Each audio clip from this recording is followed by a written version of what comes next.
हिजाब विवाद को लेकर आज कर्नाटक हाईकोर्ट का फैसला आ गया। हाईकोर्ट के इस फैसले के बाद मिलीजुली प्रतिक्रिया भी देखने को मिली। जहां इस फैसले का कई लोगों ने स्वागत किया, वहीं इस फैसले से असंतुष्ट दिखी मुस्लिम छात्राओं ने अपनी परीक्षा बीच में ही छोड़ दी। हिजाब विवाद उस समय शुरू हुआ जब कर्नाटक के उडुपी जिले की कुछ छात्राएं हिजाब पहनकर क्लास में आ गई। टीचर ने उन्हें क्लास में बैठने की अनुमति नहीं दी। इसके बाद छात्राओं ने हाईकोर्ट में इसके खिलाफ अपील कर दी। अपील में छात्राओं ने कहा था कि हिजाब मुस्लिम धर्म का अनिवार्य हिस्सा है, साथ ही यह किसी छात्र के मौलिक अधिकारों का भी उल्लंघन है।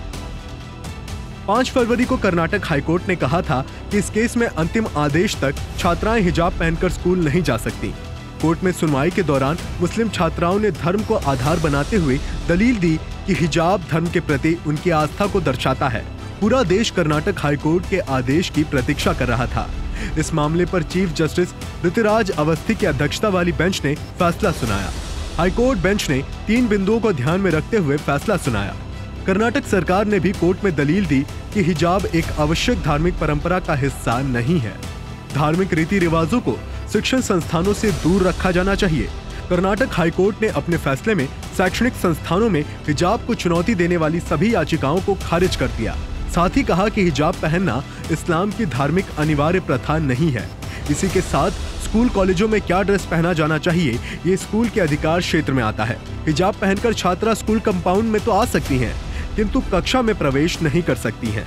इस फैसले के बाद कर्नाटक के उडुपी जिले की कुछ छात्राएं परीक्षा बीच में छोड़कर घर चली गईं। कर्नाटक से सांसद और केंद्रीय मंत्री प्रहलाद जोशी और कर्नाटक के मुख्यमंत्री बसवराज बोम्मई ने भी इस फैसले का स्वागत किया है।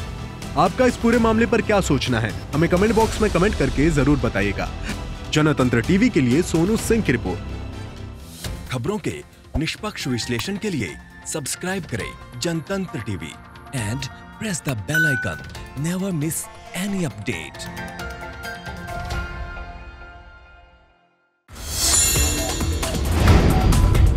Download the Janatantra TV app, available on Google Play and App Store.